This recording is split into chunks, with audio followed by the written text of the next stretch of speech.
De la mañana con 2 minutos, son las 7:02. Don Byron, ¿cómo está? ¿Cómo ha pasado? Fernando, muy buenos días. Oscar, amigos oyentes, muy buenos días. Ya 13 de junio, caramba, qué rápido pasa el tiempo. Llevamos prácticamente a la mitad de este sexto mes del año. Ha amanecido fría la capital de la República, promedio de temperatura más o menos unos 9 grados, pero la sensación es de frío, nubosidad. Dicen que estamos en la transición al verano, pero en fin, esperemos que estas nubes no sean el colorario también de esos nubarrones políticos, cuando la economía sigue así de turbia, pero en todo caso no hay que perder la fe. Muy bien, vamos a conversar con Marcelo Espinel, él es vocero de la Fundación Ciudadanía y Desarrollo. Han tenido, en este caso, pues una buena noticia. La justicia reconoció que la Asamblea Nacional vulneró el derecho ciudadano de acceso a la información pública.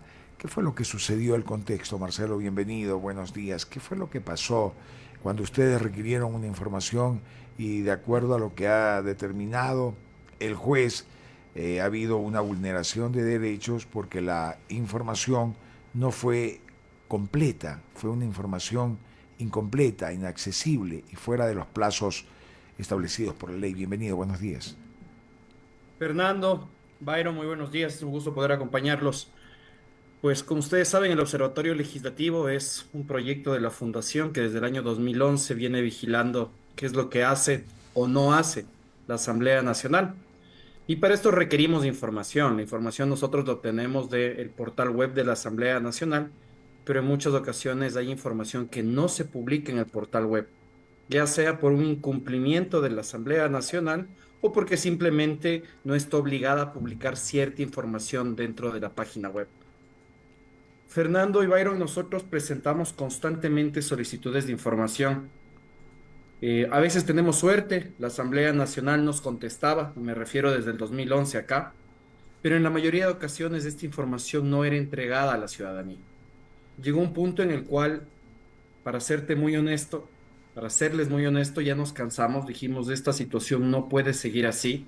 Veamos si es que la justicia puede ayudar a la ciudadanía a obtener información. A la larga es un derecho de los ciudadanos el acceder a información pública. Presentamos esta acción judicial de acceso a la información pública al respecto de una solicitud presentada el 22 de abril a la Asamblea Nacional. Y esta solicitud presentada a la Asamblea Nacional no era más que la información que la misma Asamblea está obligada a publicar en su página web. Información como, por ejemplo, si es que los asambleístas están yendo a votar o no en las comisiones de la Asamblea Nacional. Información, por ejemplo, si es que se están aplicando las multas a los asambleístas por retrasos o inasistencias a las sesiones de la Asamblea, y así un sinnúmero de ítems, pero que lastimosamente la Asamblea Nacional no contestó dentro del plazo que determina la ley. La ley dice que una institución pública tiene que contestar en 10 días o máximo 15 días si es que indica que está realizando un proceso de recopilación de información y que requiere más tiempo.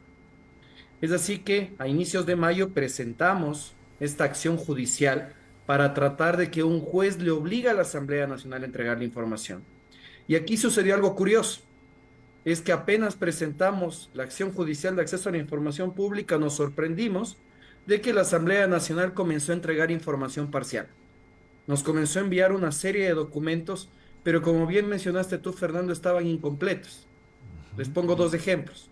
Nosotros pedimos la declaración de intereses de los asambleístas principales y suplentes, que es un documento que los asambleístas tienen que presentar en el que indican si tienen relación con compañías o no, o si es que sus familiares son contratistas del Estado o tienen algún tipo de relación que pueda generar un conflicto para los asambleístas. La Asamblea, por ejemplo, en lugar de entregar las 274 declaraciones de intereses, nos entregó aproximadamente 190. No entregó de todos los asambleístas. O casos como, por ejemplo, que al respecto de las constancias sobre si es que se les han hecho los descuentos o no por los retrasos y inasistencias de los asambleístas, es un documento que simplemente no se abre. Es un documento enorme, pero que no se abre, que claramente el archivo está dañado. Para cortarles el cuento, mis queridos amigos, el día de ayer se celebró la audiencia dentro de la función judicial, dentro de la justicia. El juez escuchó los argumentos de las partes y el juez lo que resolvió es que, como bien mencionaste tú, se vulneró el derecho ciudadano de acceder a la información pública, porque cuando un ciudadano quiere acceder a la información tiene que ser completa, tiene que ser accesible, tiene que ser en un formato que los ciudadanos puedan comprender. Esto no se cumplió y al mismo tiempo, pues, determinó que la Asamblea Nacional tiene 10 días para entregar la información completa a la ciudadanía. Así que estamos vigilantes a que, pues, se cumpla con esta ¿Y disposición. cuál es la información? ¿Cuál es la información que no les habían entregado a la Fundación Ciudadanía y Desarrollo? ¿Por qué ustedes, ya cansados, fueron a la justicia ordinaria? ¿Qué información es la que se han Muy venido bien. guardando? Te voy a dar lectura a los ítems que están pendientes, ¿Mm? Fernando. Es realmente una gran cantidad de información. Si me das un segundo, que justo estoy abriendo el archivo. Claro, claro. Son en total 14 ítems. Voy a tratar de leerlos de forma resumida. Ujú. Información completa al respecto de, y es incluso información simple, Fernando. El nombre de las bancadas legislativas, los integrantes, así como también cuáles son los planes y programas de cada una de las bancadas, los proyectos, en este caso de ley de la agenda parlamentaria, con cuáles son los códigos y proponentes, las actas de sesiones, votaciones y registro de asistencias en las comisiones especializadas, las actas de sesiones del Consejo de Administración Legislativa. Por eso, por ejemplo, en este caso, Fernando, en lugar de entregar las actas definitivas del Consejo de Administración Legislativa, entregan documentos borrador, no entregan todas las actas de las sesiones. Pedimos, por ejemplo, los expedientes de los juicios políticos que se están llevando dentro de la Asamblea Nacional. Se entregó información completa. Algo que nos llama mucho la atención y que no se quiere entregar de la Asamblea Nacional son los pedidos de palabra. Como ustedes saben, los asambleístas pueden pedir la palabra dentro del Pleno. Y lo que les pedimos es que nos indiquen quiénes han pedido la palabra y a quienes efectivamente se les otorgó la palabra. ¿Por qué es importante esto? Para identificar si es que, por ejemplo, el presidente de la Asamblea Nacional puede tener un sesgo con determinados asambleístas y no les estén otorgando la palabra en el Pleno para poder participar. No se entregó esta información, únicamente se nos entregó información sobre a quienes efectivamente se les ha dado la palabra. Pedimos información sobre, y aquí nos ha entregado, de los asambleístas suplentes alternos con su detalle de principalización en las sesiones del Pleno y las comisiones. ¿Por qué es importante esta información? Porque los asambleístas principales, cuando se ausentan de una sesión y permiten que su suplente participe dentro de las mismas, la Asamblea Nacional otorga una remuneración al suplente. Entonces necesitamos saber si es que realmente se está permitiendo la participación del suplente y de esta manera se están ejecutando correctamente los recursos públicos de la ciudadanía. Las declaraciones de intereses que ya les habíamos comentado, los juicios políticos también. Pedimos información sobre los registros de retrasos, ausencias y faltas de los asambleístas al Pleno y a las comisiones. Tenemos que saber si es que realmente la Asamblea Nacional está aplicando el descuento pertinente, las multas pertinentes a los asambleístas que no están yendo a trabajar. Esta información específicamente es inaccesible, se entregó un archivo dañado. El detalle de los descuentos y multas tampoco fue entregado, se adjuntó un archivo que no se descarga. Los listados de información de los funcionarios que no han respondido a las solicitudes de información realizada por los legisladores, se entregó información únicamente de la institución, sin indicar los tiempos ni quiénes han sido los funcionarios que han incumplido. Finalmente, pues, también lo que se pidió fue si es que se puede demostrar que la Asamblea Nacional cumplió con las reformas del año 2021 a la Ley Orgánica de la Función Legislativa, que refería a dos cosas en específico: a un reglamento que tenían que elaborar, que determinaba cómo hay que transparentar la información a la ciudadanía, y una nueva página web que están obligadas a crear con información integral sobre el trabajo de la Asamblea Nacional. Se entregaron enlaces rotos, enlaces que no funcionan, y así como también pues se entregó una justificación de que el reglamento no se ha podido elaborar. Lamentablemente el día de ayer en la Asamblea Nacional, incluso, perdón, ayer en la audiencia ante la justicia, presentamos videos de cómo esta información era inaccesible, de que no se puede descargar la información, que hay archivos incompletos, y la excusa, o más bien el alegato que presentó el abogado de la Asamblea Nacional, es que vienen de una muerte cruzada. que lamentablemente la muerte cruzada les ha impedido organizarse y que por eso no tienen toda la información. Y claramente esa no es una excusa para no cumplir con Claro. la ley. Exacto, muy bien. Aunque se conocen todos en la asamblea, ¿qué dicen ahí a la interna, Marcelo? ¿Por qué no les dan información? ¿Es de pronto una orden superior o es simplemente una negligencia? ¿Qué le puedo decir, Fernando? Yo no creo que es un tema únicamente de esta administración y en esto hay que ser súper claros. Como les decía al inicio, desde el Observatorio Legislativo venimos trabajando en esto hace más de 13 años y ha sido una constante, Fernando. La Oh, opacidad en la información es una constante dentro de la Asamblea Nacional. qué bárbaro. Por eso es que en muchas ocasiones acudimos de forma individual a los asambleístas, porque aquellos asambleístas que hacen bien su trabajo nos entregan encantados de la vida la información, pero hay otros que lamentablemente incumplen su trabajo y hacen que se genere esta cultura de opacidad. Esta información que es compleja, Fernando, que es más de 8.000 documentos que nosotros analizamos, el objetivo es tratar de entregar a la ciudadanía. Como ustedes saben, en las redes sociales de la Fundación lo que hacemos es analizar esa información y entregarlas en un formato amigable, para que el ciudadano sepa qué asambleísta estará trabajando o no, qué asambleísta está cumpliendo con lo que nos ofreció en campaña y que los ciudadanos podamos tener una participación mucho más responsable en las siguientes elecciones. Sin información difícilmente vamos a poder ejercer nuestro derecho a un voto informado.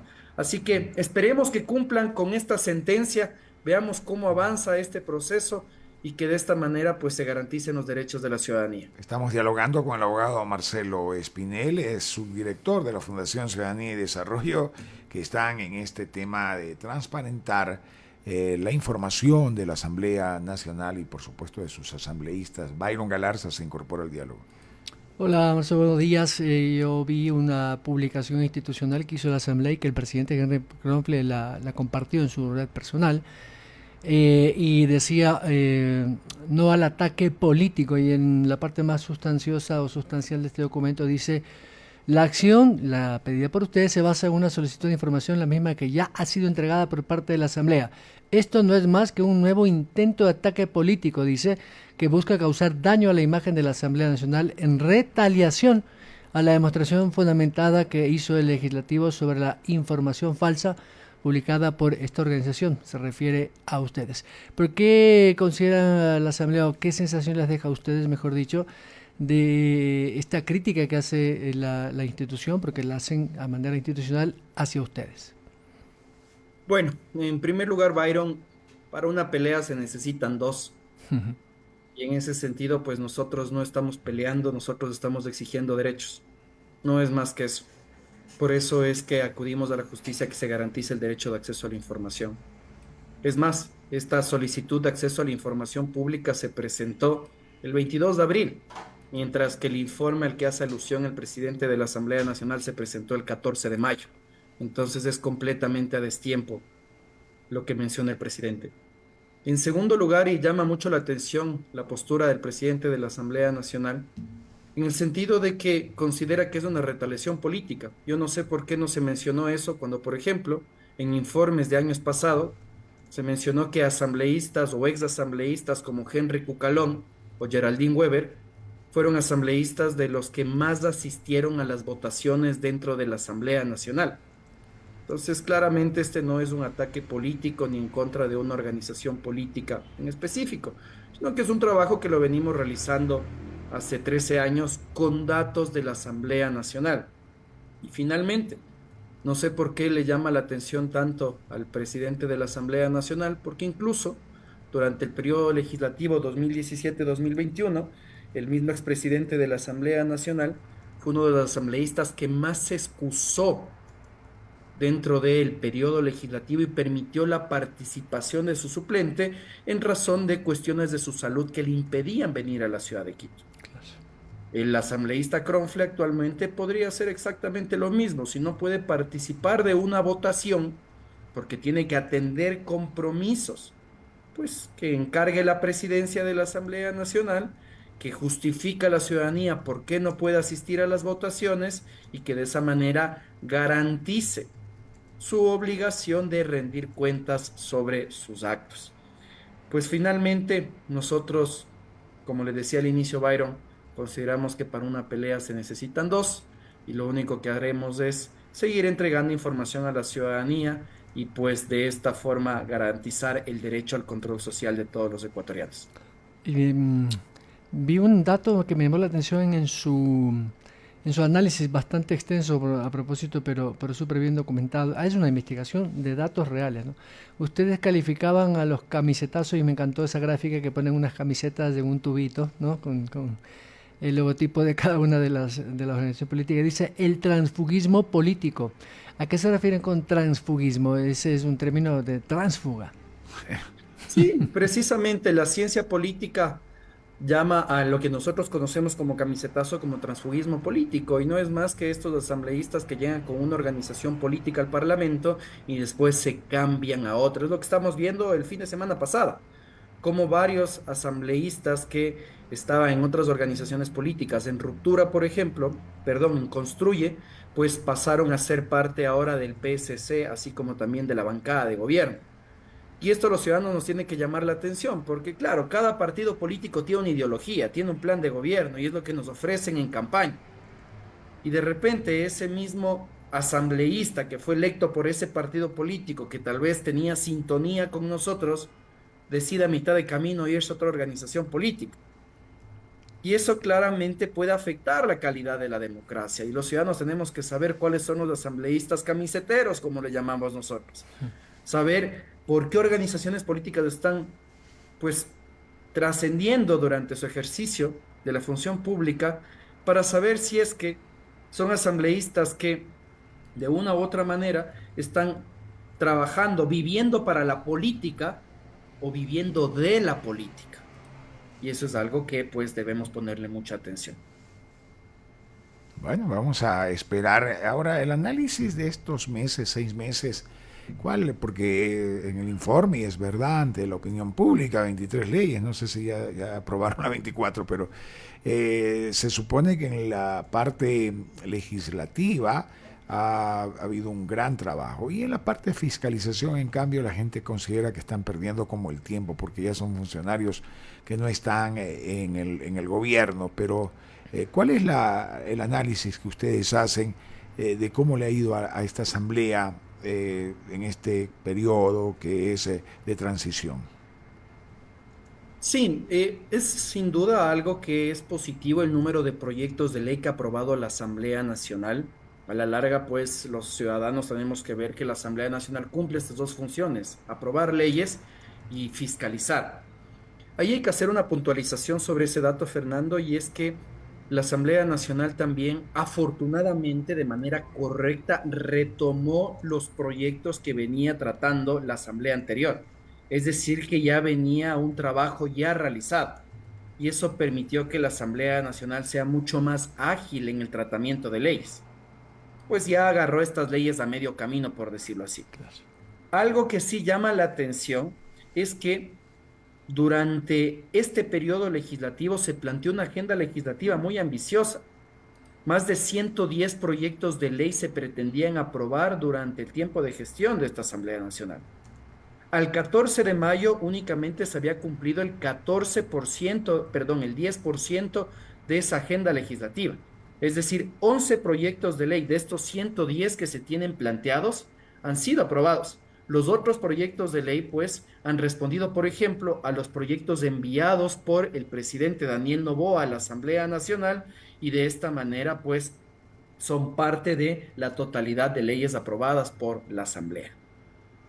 Ahora, en el tema de la posición que tienen hoy los asambleístas, esta nueva mayoría, este nuevo momento que puede traer consecuencias en la parte política y por supuesto la dimensión política está relacionada con la económica y con la social.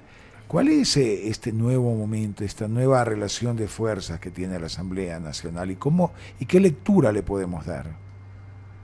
Yo creo que vienen momentos complejos, Fernando. Vienen momentos complejos en razón de las decisiones que está tomando el presidente de la República y que requieren también de la Asamblea Nacional. Por ejemplo, de una u otra manera, lo referente a la aprobación de normas a consecuencia de la consulta popular podría generar pues conflictos dentro de la Asamblea Nacional. Esta rearticulación de fuerzas que están buscando los partidos políticos de cara a las elecciones del año 2025, sin duda puede ser un revés para el presidente de la República, así como también para otras organizaciones políticas. Veamos, por ejemplo, lo que va a suceder este viernes sobre la autorización del enjuiciamiento penal de la vicepresidenta Verónica Abad, en la cual, al parecer, no existirían los votos que requiere el presidente Noboa. Entonces, vamos a entrar en un escenario de ingobernabilidad acompañado de lo que ya se ha mencionado de los sectores sociales: marchas, protestas por la posible eliminación de subsidios, por la minería ilegal y la crisis ambiental que se está dando en la provincia del Napo.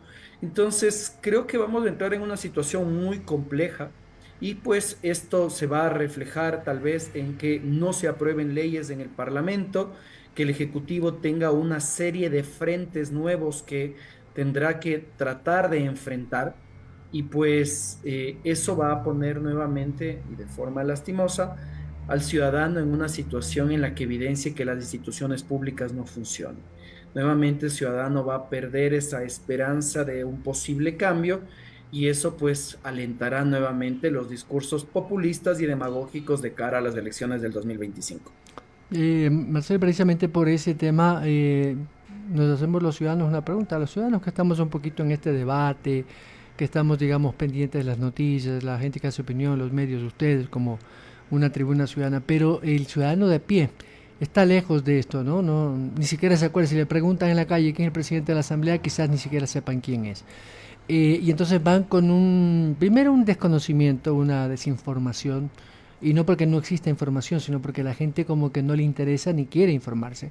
Y hemos venido de proceso electoral en proceso electoral, en consulta popular, en consulta popular. Entonces eso agota, digamos, esa capacidad cívica de ir a las urnas por una conciencia, si se quiere, ciudadana, de elegir a quien realmente necesito como ciudadano que vele por mis intereses, sino que voy a votar por el certificado porque es obligatorio. Y entonces, claro, ahí hay como o sea, como que la gente se desentiende, ¿no? Sobre todo los jóvenes, de esta realidad. Y entonces, claro, los políticos aprovechan y hacen lo que hacen. Y desde el observatorio, ¿creen ustedes que efectivamente falta un empoderamiento, sobre todo de las nuevas generaciones, para hacer este escrutinio ciudadano? A ver, yo creo que hay un desencanto generalizado por la política, y lastimosamente este desencanto ha trascendido a las instituciones. ¿A qué me refiero? Voy a poner un ejemplo, Byron. No importa quién esté en la Asamblea Nacional, la gente desconfía de la Asamblea Nacional. No importa quién llegue el día de mañana a la alcaldía de Quito, la gente va a decir: la institución pública no funciona. Hemos llegado a un punto en el cual la desconfianza ya es institucional y no individual, y eso es preocupante para una democracia. El ciudadano de a pie, como bien usted menciona, en este punto no le interesa, y le voy a ser muy honesto, la acción de acceso a la información pública que conversamos al inicio, porque el ciudadano está preocupado ahora por poder llenar la olla, de Que poder no lo pagar la olla, de atraque. tener plata, de que no le maten en la calle porque la inseguridad sigue existiendo. Y eso es lo que está pasando ahora. Pero si es que nosotros no controlamos, quienes estamos en la capacidad de hacerlo, ya sea por tiempo, por interés, si no controlamos lo que están haciendo los políticos, lamentablemente la situación va a seguir así. Tenemos que seguir manteniendo el debate. Tenemos que seguir manteniendo la discusión sobre qué es lo que está pasando en el país, porque si no, pues seguirán existiendo políticos, como usted bien menciona, que hacen lo que les da la gana, y eso nos afecta a todos Por nosotros. El supuesto. peor castigo para quienes no se interesan en política es ser gobernado por quienes sí se interesan. Claro. Entonces hay que mantener esto. Y finalmente, ¿qué es lo que sucede con las nuevas generaciones? Las nuevas generaciones conectan con causas, no conectan con políticos. ¿Y a qué me refiero? Si es que un joven usted le habla sobre los derechos de la naturaleza, va a conectar. Si es que un joven usted le habla sobre movilidad sostenible, va a conectar. Economía circular. Lamentablemente los partidos políticos y los políticos en muy pocas ocasiones han trascendido de ese discurso plano de vamos a generar empleo, de ese discurso plano de que hay que respetar la democracia, y no han pasado ese discurso de causas. Entonces, lo que hay que buscar es tratar de modificar el discurso desde la ciudadanía, desde los medios, para que estas nuevas generaciones puedan conectar con estas causas y seguir promoviendo cambios. Exacto, y para el cambio también es necesario dejarlos en evidencia, ¿no? Es increíble como políticos están en la asamblea, dicen una cosa, no impuestos, no impuestos, van al gobierno sin impuestos. ¿Qué es esto? Entonces uno dice, a ver, entonces esos políticos pueden ser jóvenes, pueden ser conocedores de ciertos temas, pero esos se está engañando, o sea, ese se ubica de acuerdo a su conveniencia, no a la conveniencia del país, sino a su conveniencia. Cuando está de político, como su partido, su bancada dice no impuestos, lidera el tema y dice no impuestos. Se va al gobierno y dice hay que pagar impuestos porque necesitamos. Eso hay que transparentar también, Marcelo. Gracias. Totalmente, Fernando. Por ejemplo, solo un último tema. Nosotros tenemos un proyecto que se llama Radiografía Política. Les invito a visitar. En Radiografía Política hay el perfil de más de 400 funcionarios públicos a nivel nacional. Información, por ejemplo, sobre su formación académica, qué cargos han ejercido, sus declaraciones de bienes y sus declaraciones de impuestos.